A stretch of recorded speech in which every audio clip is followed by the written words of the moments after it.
Mi hermana plantó drogas en mi habitación y llamó a la policía. Mis padres la apoyaron como testigo sabiendo que yo era inocente. Solo asume la culpa, me dijeron. Pero entonces mi abogada les mostró esto. Mi mamá se puso completamente pálida. Mi papá no podía hablar. No se sintió como el día en que mi vida se desmoronó. No hubo música, ni un nudo en el estómago, ni un escalofrío repentino por la espalda, como la gente siempre describe cuando algo horrible está a punto de suceder. Era solo un martes cualquiera. De esos que empiezan aburridos y siguen aburridos hasta que de repente dejan de serlo. Si hubiera sabido lo que se venía, que para la cena estaría esposada con mis padres, asintiendo educadamente, mientras me arrestaban en mi propio pasillo, probablemente no me habría puesto calcetines con agujeros. Pero no lo sabía, no hasta que llamaron a la puerta. Eran dos, uno alto, el otro con la complexión de un profesor de gimnasia, que olvidó cómo sonreír. Ambos de uniforme tranquilos con práctica. Emma Reynolds. Se me secó la boca. No porque hubiera hecho algo malo, sino porque nadie espera que la policía aparezca en tu puerta como si los hubieras pedido de un menú. Sí, dije medio respondiendo, medio preguntando. Recibimos un aviso sobre sustancias ilegales en esta dirección, dijo el alto, como si estuviera leyendo un menú. ¿Nos gustaría entrar? Detrás de ellos la calle se veía exactamente igual. El mismo buzón, el mismo árbol, el mismo perro del vecino asomándose por la valla. Pero todo se sentía ligeramente inclinado. De acuerdo, dije dando un paso atrás. Ni siquiera se me ocurrió decir que no porque no era culpable, porque en ese momento pensé que esto era por mi hermana. Los seguí por el pasillo todavía confundida, todavía tratando de entender lo que habían dicho, sustancias ilegales. ¿Acaso Jessie finalmente había ido demasiado lejos? Entonces vi a mi madre. Estaba en la sala de estar tranquila, impecable, con una taza de té en la mano, como si esperara invitados no a la policía. «Oh, oficiales», dijo dejando la taza con un tintineo. «La habitación de Emma es la tercera puerta a la izquierda».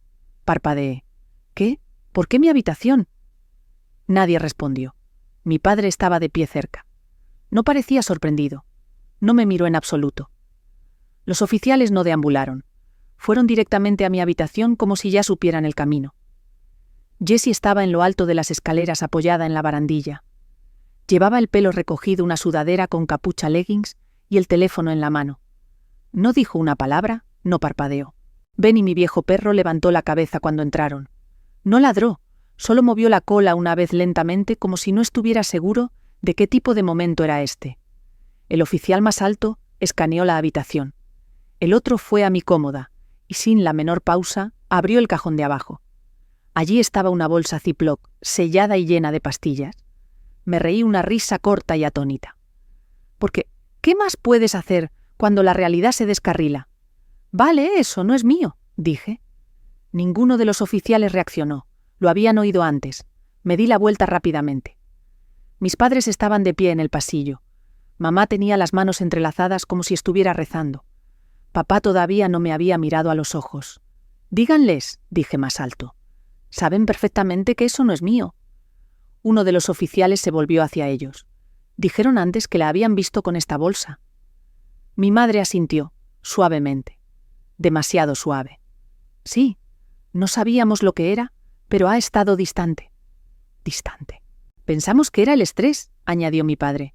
La escuela ya sabes, pero Ana ha estado pasando mucho tiempo sola actuando de forma errática.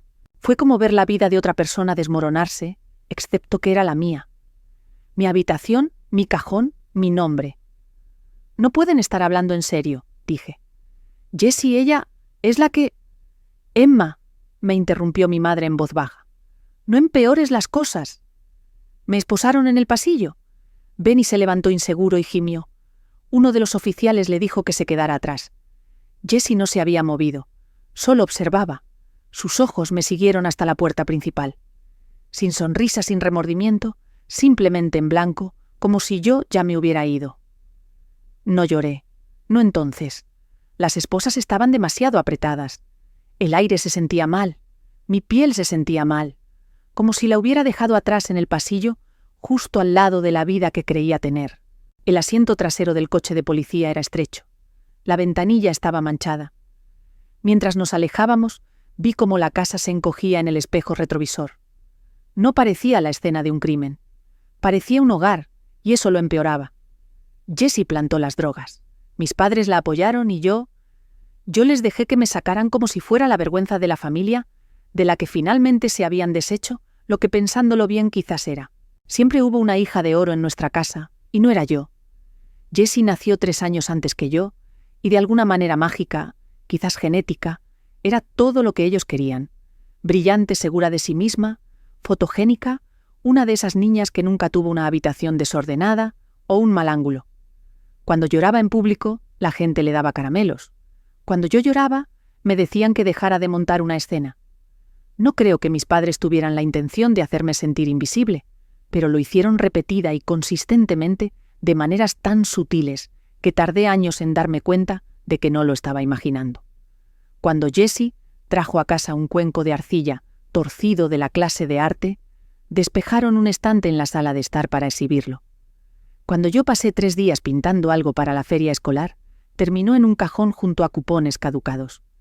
Cuando Jessie tuvo un recital de piano, alquilaron sillas y prepararon té helado para los vecinos.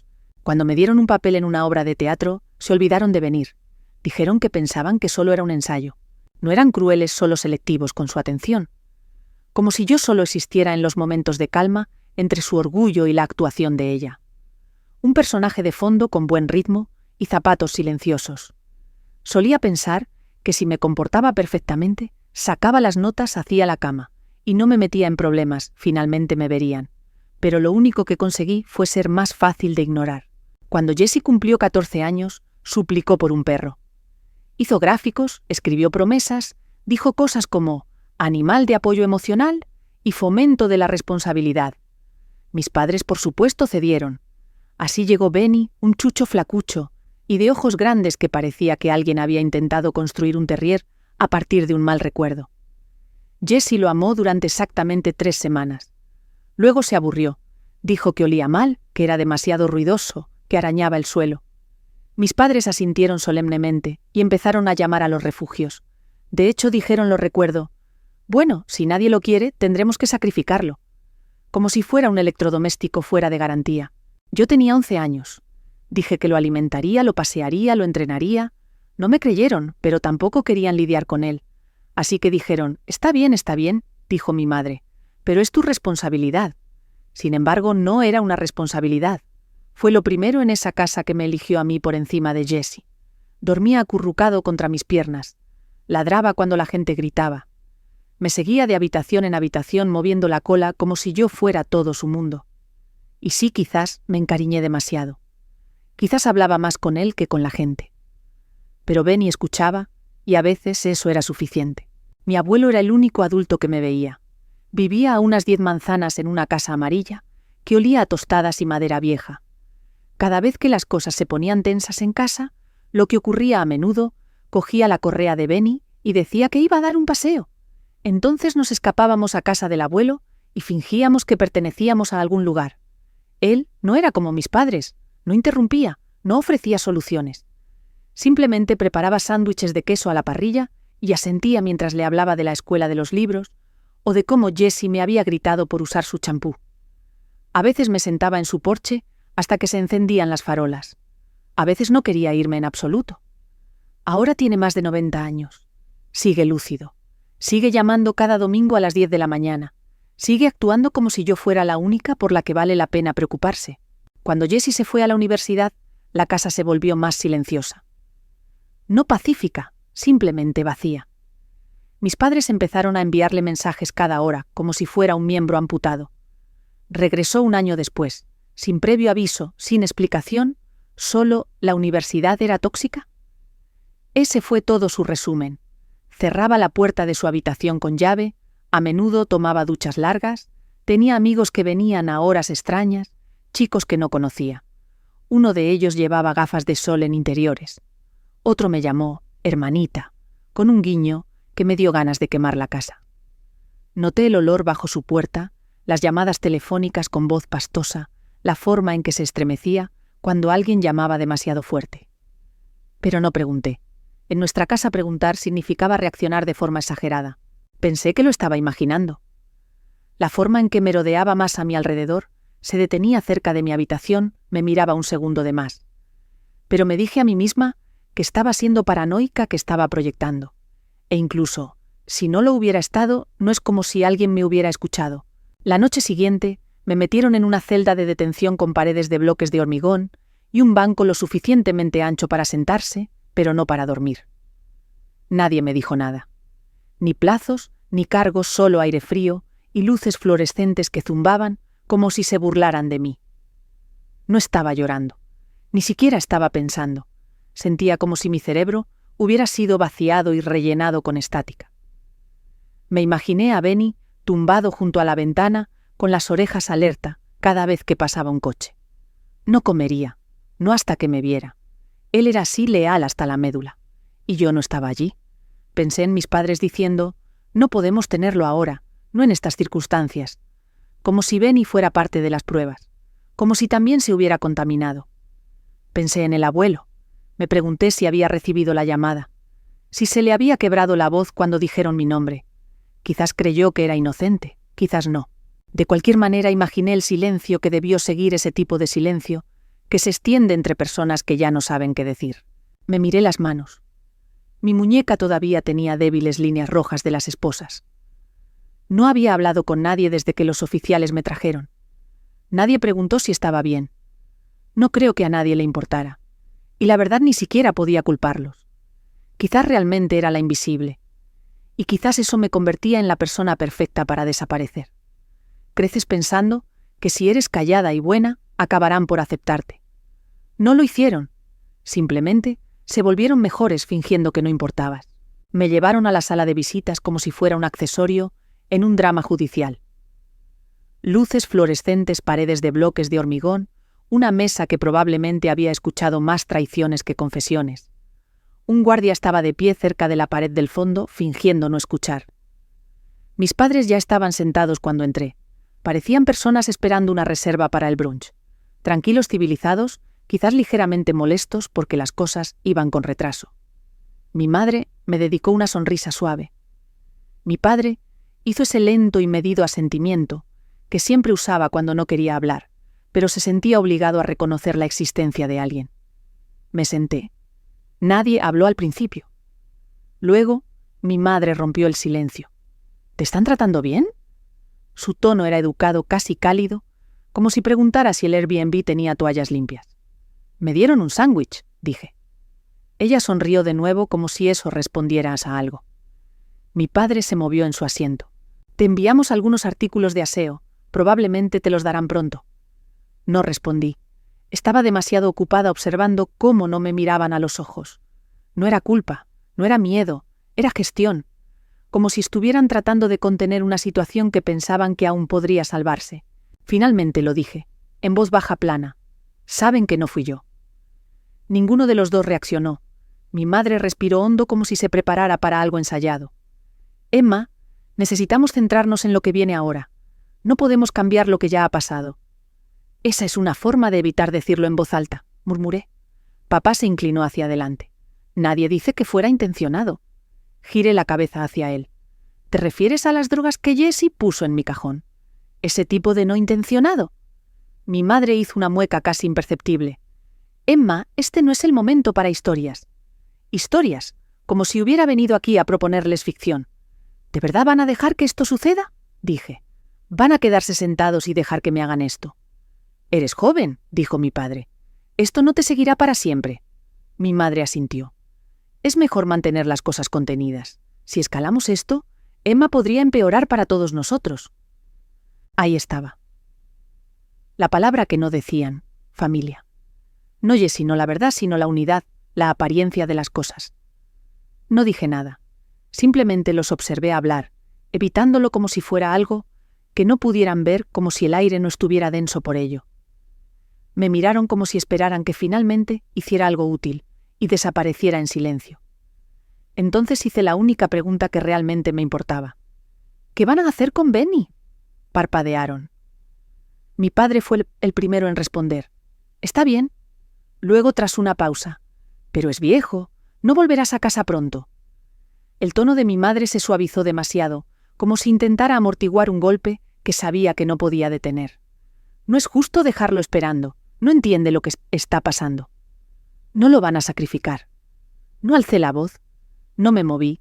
Solo lo dije como un hecho. Ella me miró con esa piedad suave y horrible que odiaba más que su ira. Haremos lo que sea mejor. Me recliné. No dije ni una palabra más porque ¿cuál era el punto? No estaban aquí para ver cómo estaba. Estaban aquí para entregarme el guión y decirme sin decirlo que ya estaban a mitad del segundo acto. Se levantaron para irse. Mi madre se demoró un momento y lo dijo como una línea de cierre.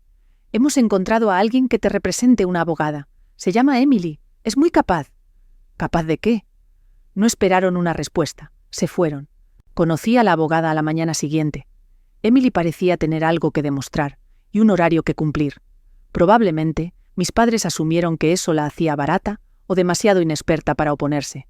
Llevaba una chaqueta demasiado grande para sus hombros y un cuaderno de espiral en lugar de un portátil. No sonrió cuando se sentó. Emma, dijo leyendo mi nombre en un archivo. He revisado el informe y he hablado con tus padres. Me lo imagino. Están muy preocupados, continuó. Dicen que este tipo de comportamiento no es propio de ti, pero también que has estado retraída. ¿Te has sentido aislada últimamente? La miré, parpadeé, porque aprendí hace mucho tiempo a mantener la boca cerrada. Ella levantó las cejas pero no lo cuestionó. Quiero repasar las pruebas contigo, dijo. Necesitamos hablar sobre el objeto encontrado en tu cómoda. Yo no lo puse ahí, dije. Fue mi hermana. Hubo una pausa. No larga, solo lo suficiente para registrarlo. ¿Estás diciendo que tu hermana lo plantó? Preguntó. ¿Sí? ¿Y tus padres? Lo saben. La están ayudando a encubrirlo. Emily juntó las manos. ¿Tienes alguna prueba de eso? Abrí la boca, la volví a cerrar. Entonces lo recordé. Vino como un flash. El oso. El estúpido oso de peluche en mi estantería con una pequeña cámara en el ojo, activada por movimiento. Graba en una tarjeta micro SD. Barato. Quizás $30 online. Sin subida a la nube, sin wifi. Lo compré el año pasado cuando Benny empezó a tener pequeñas convulsiones. Solo quería vigilarlo cuando no estaba en casa. Sacaba la tarjeta SD después de la escuela, revisaba las grabaciones en mi portátil. No era alta tecnología, ni siquiera era muy bueno, pero funcionaba. Nunca se lo dije a nadie, no porque lo estuviera ocultando, sino porque a nadie le importaba Benny excepto a mí. Y si supieran que tenía una cámara en mi habitación, nunca dejarían de decírmelo. Pero apuntaba a la cómoda con una vista completa de la habitación. Y si Jessie entró allí, mientras yo no estaba, podría haberla grabado. Mi pulso se aceleró, pero mantuve la cara impasible, porque si se lo decía a Emily ahora, y ella se lo decía a mis padres, esa grabación podría no existir para cuando alguien la revisara. Necesitaba llegar a ella primero. Me dieron una llamada telefónica. La usé. Mi mejor amiga contestó al segundo timbre. «Oye», dije, «necesito un favor». «Urgente», preguntó si estaba bien. «No», dije. «Hay un oso de peluche en mi estantería. El que tiene el lazo rojo. Dentro hay una cámara. Graba todo. Necesito que vayas a mi casa, te lleves a Benny y cojas el oso hoy. No hagas preguntas, solo ve». Una pausa, y luego, «De acuerdo, voy para allá». «Hablo en serio», dije. «No se lo digas a nadie. No lo dejes allí». Dijo que no lo haría. Colgué y exhalé por primera vez en lo que parecieron días. No sabía qué mostraría la grabación. No sabía si la tarjeta todavía funcionaba, pero era algo. Un hilo al que podía aferrarme. Lo único en toda esta pesadilla que aún podría ser mío para tirar de él. Pensaron que caería en silencio. Olvidaron a quien criaron. No sabía si la cámara había estado encendida, si la tarjeta se había llenado, si Jessie la había encontrado de alguna manera y lo había borrado todo, o si el oso simplemente se había quedado allí parpadeando a la nada, como siempre hacía. Pasivo. Inútil. Una cosa más que no podía protegerme. No lo sabía. Así que esperé. Horas. Un día. Miré las paredes de la celda de detención y pensé en todas las versiones de mi vida que podrían estar desarrollándose sin mí. Benny en el refugio. El abuelo escuchando la mitad de la historia. Mis padres reempaquetándome en algo con lo que pudieran vivir. Entonces un oficial gritó. Mi nombre me dijo que mi asesora legal me estaba esperando. Me llevaron a una pequeña habitación de hormigón con una mesa y 2 sillas. Leah ya estaba allí hojeando una carpeta, como si hubiera estado esperando lo suficiente como para aburrirse. Levantó la vista, dejó su bolígrafo y dijo: «Tenemos algo. ¿Vas a querer estar allí?» No me mostró la grabación, solo me dijo lo que había en ella. Jessie, mi habitación, el cajón, una bolsa Ziploc con fecha y hora. «Está claro», dijo Lia. «Deliberado sin confusión». «¿Lo saben?» «Todavía no, pero lo sabrán». Había programado una reunión, una conferencia previa al juicio, técnicamente solo para aclarar la narrativa familiar, antes de cualquier otra moción. Muy profesional, muy neutral. Mis padres aceptaron, también Jessie. Nos pusieron en una pequeña habitación, en el juzgado del tipo con muebles de laminado y mala iluminación. Todo beige, todo con un zumbido tenue, como si las paredes estuvieran hartas de escuchar a la gente mentir. Lia y yo ya estábamos sentadas cuando entraron. Mi madre fue la primera con una blusa planchada y la mandíbula tensa como si hubiera pasado el viaje, ensayando formas de sonar preocupada. Mi padre la siguió con el rostro ilegible. Luego, Jessie con los brazos cruzados, las mangas de la sudadera, cubriendo sus manos como si pensara que encogerse evitaría que la vieran. Se sentaron frente a nosotras. Lia abrió su carpeta. Tranquila, clínica, sin charla trivial. Antes de comenzar, dijo: «Me gustaría compartir una breve pieza de evidencia en video». Giró el portátil hacia ellos, hizo clic en reproducir. Jessie en el video entró en mi habitación como si fuera suya. Sin dudar, solo nervios. Miró a su alrededor, se detuvo en el umbral y luego cruzó hacia la cómoda. Sacó una bolsa Ziploc de su manga, abrió el cajón de abajo y la deslizó dentro. No tocó nada más, ni siquiera pareció culpable. Luego se fue. Marca de tiempo un día antes del arresto. El rostro de mi madre se puso blanco, no como si hubiera visto un fantasma, sino más bien como si acabara de convertirse en uno. Su boca se entreabrió y luego se cerró. Sus ojos se desviaron hacia Jessie y luego se apartaron. Mi padre se inclinó ligeramente hacia adelante con los codos en las rodillas. Miró el portátil como si pudiera fallar y darle una versión diferente. Jessie simplemente se quedó allí rígida, viéndose a sí misma traicionarme en tiempo real. No dijo nada hasta que terminó la grabación. Entonces, como si alguien le hubiera abierto el cerebro con una cremallera, soltó: «Se suponía que no era nada, ni siquiera se suponía que la arrestaran». Lia volvió a girar la pantalla hacia sí misma. «Entonces», dijo, «¿les gustaría revisar sus declaraciones ahora?» El silencio era quebradizo. Mi madre fue la primera en romperlo. «Estábamos tratando de proteger a la familia», dijo con la voz tensa. «¿No lo entiendes?» «No», dije. «Sí lo entiendo. Siempre lo he entendido. Ese es el problema». Jessie se volvió hacia mí. «Tú no lo entiendes», espetó. «Hiciste todo más difícil. Actuabas como una víctima, incluso antes de que pasara nada. No pretendía que llegara tan lejos. Así que incriminarme fue ¿qué?», dije. «¿El plan B?» Sus ojos brillaron. «Tú no lo entenderías. Siempre crees que eres mejor que nosotros». «No lo creo», dije. «Solo creo que merezco algo mejor que esto». Mi padre finalmente habló. «Esto no está ayudando», murmuró. No dijo a quién no estaba ayudando. No dijo «lo siento», no dijo mucho de nada. Lia guardó tranquilamente el portátil en su bolso. «Presentaré la grabación al fiscal esta tarde», dijo. «Solicitaremos que se retiren todos los cargos contra Emma, y también proporcionaremos un informe completo sobre las declaraciones falsas presentadas previamente por la familia». La respiración de mi madre se cortó, como si le hubieran dado un puñetazo en el estómago, pero no quisiera admitirlo. Jessie pareció que iba a decir algo, y luego no lo hizo. Yo simplemente me quedé allí quieta, firme. Por una vez tuvieron que sentarse en silencio, mientras yo los veía desmoronarse. Nadie se despidió. Simplemente se levantaron y se fueron. Jessie primero, luego mi padre. Mi madre dudó en la puerta. Luego me miró como si estuviera a punto de decir algo significativo, pero no lo hizo. Simplemente salió. Me miraron como si yo fuera la que los había traicionado, le dije a Lia mientras recogíamos. Ella me miró. «Saben exactamente lo que hicieron. Eso es lo que lo empeora». No dijimos nada más. Pensaron que yo asumiría la culpa por la familia. Resulta que yo era la única que sabía dónde se hundía el suelo.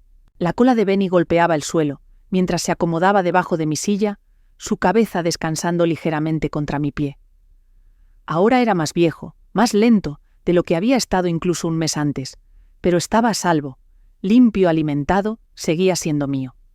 Estaba en casa del abuelo, la amarilla con los escalones delanteros desiguales y la nevera que zumbaba demasiado fuerte. Me entregó un vaso de agua y se sentó frente a mí como si fuéramos a hablar del tiempo. Pero no preguntó cómo estaba. No tenía por qué. En cambio dijo: «Les dije, ya sabes que planeaba dejarte todo a ti». Parpadeé. «¿Qué?». Se encogió de hombros. «Un par de semanas antes de que te arrestaran. Supuse que se enterarían tarde o temprano. Mejor que viniera de mí. Eres la única en la familia que aparece cuando no hay nada que ganar. Pensé que era obvio». Lo miré fijamente. «Nunca me lo dijiste». «No pensé que tuviera que hacerlo», dijo. «Aparentemente sí». Se inclinó hacia adelante. 3 semanas después de eso, tu madre me llama. Dice que te han arrestado por tráfico de drogas. Dice que debería reconsiderar mi testamento. Ambos lo hicieron. Tu padre también dijo que estaban tratando de proteger el legado familiar. Casi se me cae el teléfono. Mis manos se apretaron en el vaso. ¿Les creíste? Me miró a los ojos. No, pero tampoco discutí. Llamé a un abogado. Se levantó. Abrió un cajón y me entregó una carpeta de manila gruesa etiquetada. No cambié el testamento, dijo. Me deshice de él. Ahora es un fideicomiso. Vitalicio, irrevocable, ya firmado, ya registrado. El abogado se pondrá en contacto contigo la próxima semana. No supe qué decir. ¿Quieres decir que ya es mío? Él sonrió. Es tuyo. Nadie puede tocarlo. No pueden reescribir este. Debajo de la mesa, Benny me dio un codazo en la pierna, como si lo supiera, como si también hubiera estado esperando esta parte. Intentaron borrarme para proteger su futuro. Resulta que yo ya tenía uno sin ellos. La sentencia llegó 3 semanas después. Jesse se declaró culpable de 2 delitos graves: posesión con intención de distribuir y conspiración para denunciar falsamente un delito. Aceptó un trato, 3 años en una prisión estatal, mínimo de 2, antes de la elegibilidad para la libertad condicional. Está cumpliendo condena en un centro para mujeres en el norte del estado. Se derrumbó durante el interrogatorio. Les dijo que no fue idea suya. Les dijo que era por la herencia. Les dijo que mis padres le dijeron que yo estaría bien, que como mucho me darían libertad condicional. Lloró en el tribunal. No sirvió de nada. Mis padres fueron condenados por obstrucción a la justicia, denuncia falsa y conspiración para cometer perjurio. Sin acuerdos, 18 meses cada uno en la cárcel del condado, seguidos de 2 años de libertad condicional supervisada. Perdieron mucho más que tiempo, amigos, reputación el uno al otro. Han dejado de hablarse según el abogado. Resulta que la verdad no fue lo que los rompió. Fue volverse el uno contra el otro lo que finalmente lo hizo. Todavía vivo con el eco de ello. Todavía pienso en lo que podría haber pasado si no me hubiera acordado del oso. Si no hubiera hecho esa llamada, si me hubiera quedado callada como contaban con ello. Casi me lo quitaron todo. Mi nombre, mi futuro incluso, a las personas que amaba. Casi. Pero no lo hicieron. El abuelo nunca me pidió que los perdonara. No me dio un discurso manido sobre que la familia lo es todo, o que la sangre tira más que la traición. Simplemente me sirvió otra taza de té, se sentó a mi lado en el porche y dejó que el silencio se sintiera seguro por una vez. A veces me pregunto si pensaron que realmente les daría las gracias. Como si quizás, años después, apareciera en su puerta más vieja, humilde, agradecida por la lección. Como si el dolor que causaron fuera una especie de medicina que no sabía que necesitaba. Pero yo no era una paciente. Era una hija, una hermana, un chivo expiatorio. Y sané a pesar de ellos, no, gracias a ellos. La gente pregunta si alguna vez planeo volver a verlos. La respuesta honesta es que no lo sé. No siento rabia todo el tiempo. Ya no. Algunos días incluso olvido el sonido de la voz de Jesse. Algunos días lo recuerdo perfectamente. Lo que no he olvidado es la sensación en mi pecho cuando vi ese video. El momento en que dejé de esperar que me salvaran y me di cuenta de que tenía que salvarme a mí misma. Me mudé a casa del abuelo después de que se calmara el polvo. Él se ofreció y no dudé. Arreglé la habitación de invitados, volví a pintar el pasillo, limpié el ático con Benny a mi lado, olfateando cada caja como si contuviera un tesoro. Esa casa se convirtió en mía de maneras que la casa de mi infancia nunca lo fue. Empecé a tomar clases de nuevo online, al principio, luego a tiempo parcial en el Community College, algo de justicia penal irónicamente. No porque quisiera venganza, porque quería entender. Quería aprender los sistemas que casi me tragaron entera. Quería ayudar a personas que no tenían un oso con una cámara o un amigo para hacer esa llamada. Una noche, unos 6 meses después del juicio, recibí una carta por correo. Sin remitente. Reconocí la letra. Jessie. La miré durante mucho tiempo. No la abrí. Tampoco la quemé. Simplemente la puse en un cajón, con otras cosas sobre las que no estaba lista para decidir. Mis padres nunca escribieron, nunca llamaron. Su abogado envió una notificación oficial sobre la sucesión y se la remití al mío. No sentí la necesidad de responder. No quedaba nada que decir. Pero Benny, él nunca necesitó palabras. Todavía me seguía de habitación en habitación. Todavía le ladraba al microondas como si le debiera dinero. Todavía se acurrucaba contra mis piernas como si supiera que necesitaba estar atada a algo bueno. Ahora es más viejo, más lento. A veces cojea. A veces duerme tan quieto que contengo la respiración hasta que veo su pecho subir. Pero está aquí. ¿Lo superó? Yo también. El abuelo dice que la curación no siempre se parece al perdón. A veces se parece a los límites, al silencio, a no coger el teléfono aunque pudieras. Solía pensar que sobrevivir significaba mantener la paz. Ahora sé que significa mantenerme a mí misma. Así que si estás viendo esto, si tu propia familia alguna vez te ha hecho cuestionar tu valor, si alguna vez has sido el que dejaron atrás, culparon, olvidaron, que sepas que no estás solo. Y no tienes que desaparecer para ser libre. Soy Emma, sigo aquí. Y esta vez no voy a ninguna parte.